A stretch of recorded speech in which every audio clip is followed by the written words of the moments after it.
Inihayag ni Vladimir Putin na hindi siya papayag sa negosasyon para tapusin ang digmaan sa Ukraine, kahit pa may hakbang mula sa administrasyon ni Trump.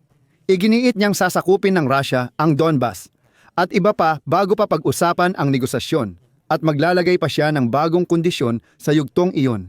Hindi pa malinaw kung bakit pinupuri ni Trump ang negosasyon ni Putin at Witkoff. Ipinakita ng diktador ng Russia sa kanyang kilos ang tunay niyang inaasahan sa usapang pangkapayapaan. Mula pa sa simula, malinaw na ang huling pagpupulong ng mga kinatawan ng Kremlin at mga negosyador ng Amerika ay malabong magdala ng kapayapaan sa Ukraine. Matapos ang halos 5 oras ng pag-uusap, mahaba ngunit walang naging resulta, ang espesyal na sugo ni Trump na si Steve Witkoff at ang kanyang manugang na si Jared Kushner ay halos walang nakuha. Hindi nagbigay ng anumang konsesyon ang Russia. Ngayon, malinaw na inaasahan ni Putin na mapagod si Trump at isuko ang Ukraine sa Russia. Pero hindi pa ito ang pinakamasama. Tinitiyak ng mga kanluraning source na ipinakita ng huling round ng negosasyon na tuluyan nang nawala ang takot ni Putin kay Trump. Naunawaan sa Kremlin na puro salita lang ang banta ni Donald Trump at mas gusto pa niyang makipagkasundo kaysa gumawa ng mga hakbang laban sa Russian Federation. Ang pangalan ko ay Alexei Pichi. Tara't pag-usapan natin ang paksang ito. Pero bago tayo magsimula, hinihiling ko na mag-subscribe kayo sa channel na ito. Mag-like, mag-iwan ng kahit anong komento sa episode na ito at mag-subscribe din sa aking Telegram channel na Pichi News. Makikita ang link sa video description. Doon kami agad naglalathala ng balita kapag may bago. Kung nais ninyong suportahan ang YouTube channel na ito, pwede kayong magbigay ng donasyon o paid subscription gamit ang mga link sa video description. Salamat sa anumang suporta mula sa inyo. Nagkomento si Vladimir Putin tungkol sa negosasyon kay Steven Witkoff at Jared Kushner at diretsahang sinabi na wala siyang pakialam sa peace plan ng mga Amerikano. Ipinaliwanag ni Putin kung bakit matagal ang negosasyon pero walang naging resulta. Ayon sa kanya, lahat ng mga mungkahi na nasa American Peace Plan ay batay pa noong summit ng Russia at United States of America sa Alaska. Kaya wala naman talagang masyadong mapag-uusapan. Sinabi rin ni Putin na hinati ng mga Amerikano ang 28 puntos sa 4 na bahagi at nais nila itong talakayin isa-isa. Dahil dito, sabi ni Putin, humaba ang negosasyon dahil kailangang talakayin bawat punto ng mungkahi. Diretsahang sinabi ni Putin na ang mga Amerikano ang may kailangan ng negosasyon. Sila ang humiling at tinanggap ko lang at naglaan ng oras. Ganito ang mensaheng gustong iparating ni Putin, na tipong, pakinggan nyo, hindi ko naman talaga kailangan ang mga negosasyong ito. Pinadala ni Trump ang mga payaso niya. Umupo lang ako at nakipag-usap. Tapos na. Sabi ni Putin, nananatili pa rin ang kahilingan na i-withdraw ng Ukraine ang kanilang tropa mula sa mga teritoryo ng Donetsk na hawak pa nila. Parang doon talaga lahat na uuwi. Heto ang sinabi niya. O palalayain natin ang mga teritoryong ito gamit ang lakas militar, aalis ang tropa ng Ukraine at titigil sila sa labanan doon. At sa huli, si Putin ay parang basta na lang dumura. Alam mo, masasabi ko pa nga, pasensya na sa salita pero parang dinuraan niya sa mukha si Donald Trump. Nag-alok si Witkoff at Dmitriev ng insentibo para kay Putin na tingin nila ay masarap. Sa anyo ng pangakong ibabalik ng Estados Unidos ang Russia sa pandaigdigang ekonomiya, kung saan sinabi ni Putin na, at quote, hindi naman hinahangad ng Russia na bumalik. Sa G8 pwede nang itago ni Trump ang mga pangakong ganyan. Sabi ni Putin, saan nyo kami balak ibalik? Wala kaming pakialam sa mga iyan. Simpleng panghahamak lang kay Trump. Hinihiya lang niya si Trump kapag sinasabing pinapangakuan mo ako ng G8. Wala akong pakialam sa G8 mo. Pagkatapos nito, sabi ni Trump, maganda ang usapan namin. Si Putin magaling at gusto ng kapayapaan. At dito magbibigay ako ng angkop na sipi mula sa Cable News Network. Kapag naririnig ni Putin na sinasabi ni Trump na hindi niya laban ang Ukraine, na ayaw niyang gumastos para dito at gusto lang niyang matapos na ito, ang naririnig ni Putin ay kahinaan at kawalang pakialam mula sa pinakamalaking bansang militar sa mundo. Ito ay isang pagkakataon na marahil ay hindi man lang napanaginipan ng dating espiya ng KGB. Nabibigyan siya ng kasaysayan ng ganitong pagkakataon. Nagmakaawa ang Estados Unidos sa Russia para sa kapayapaan. At habang tumatagal ang prosesong ito, mas malamang na mas magiging maganda ang resulta para sa Moscow.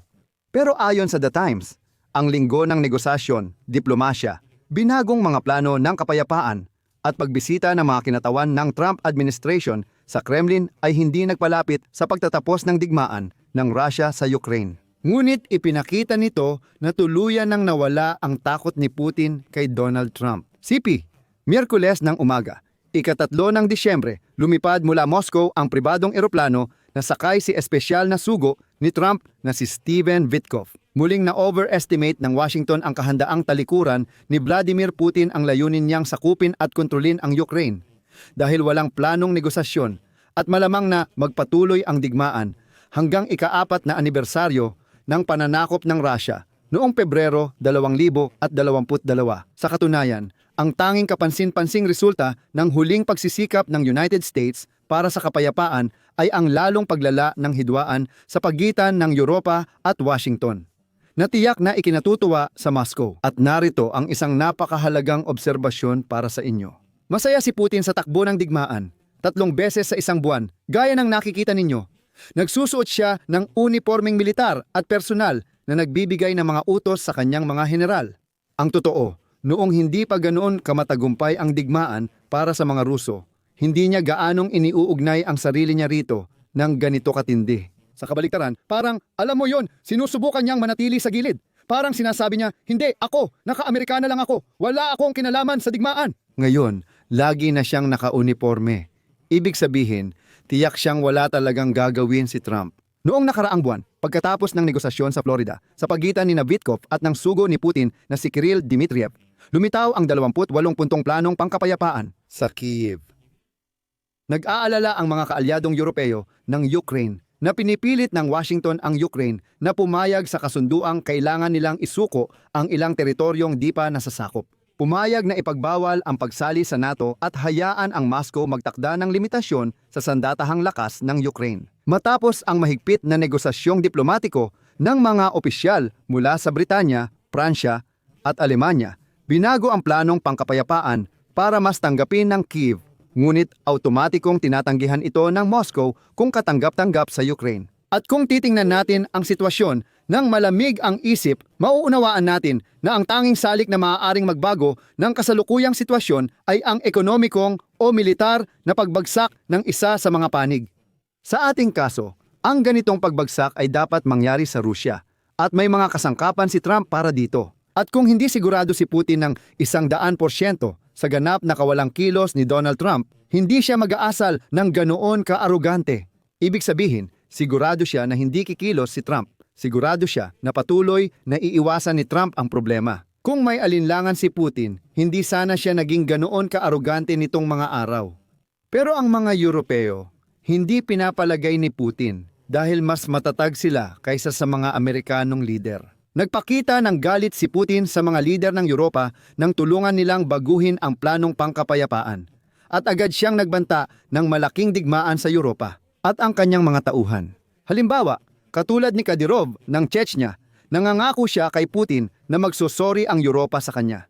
Ngayon, sinabi ni Kadyrov na mapipilitan niyang humingi ng tawad ang Europa kay Vladimir Vladimirovich Putin. Sa taong iyon na kalbo at walang kwenta. At ngayon, dahil kakaunti ang pag-asa sa kapayapaan, si Trump ay nasa harap ng pagpipilian kung ititigil na ba niya ang negosasyon o susubukan pang dagdagan ang presyon sa Kyiv o Moscow. Noong Oktubre, nagpatupad ang presidente ng United States ng parusa sa 2 pinakamalaking kumpanya ng langis sa Russia. Alam nyo, tumanggi siyang bigyan ang Ukraine ng Tomahawk cruise missile na kayang tumama sa Moscow. Ngayon, bumaba na ang takot ni Putin kay Trump at sa Estados Unidos. Dahil alam niyang kayang niyang kontrolin si Donald Trump. Ang pangunahing taya ni Putin ay ang pagiging hindi mapagpasiya ni Donald Trump.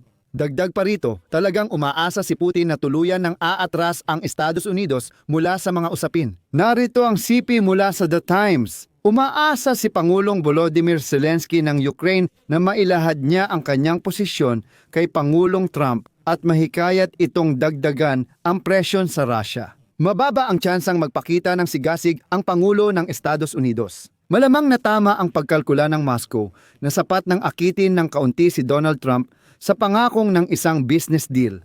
At pagkatapos ay sadyang sirain ang kanyang mga inaasahan. Naniniwala si Putin na agad mapapagod si Trump sa abalang ito at magsisimula ng sisihin ang mga Ukrainian at Europeo sa pagiging matigas ang ulo. Ang ganitong taktika ay maaaring maghasik ng alitan sa NATO, takot sa Europa at kawalang pag-asa sa Ukraine. Dito ko ilalagay ang tuldok, ilagay ang opinyon at konklusyon sa komento. Mag-subscribe, pindutin ang kampanilya at huwag kalimutang mag-like. Yan lang, ingatan ninyo ang inyong sarili. Paalam sa lahat.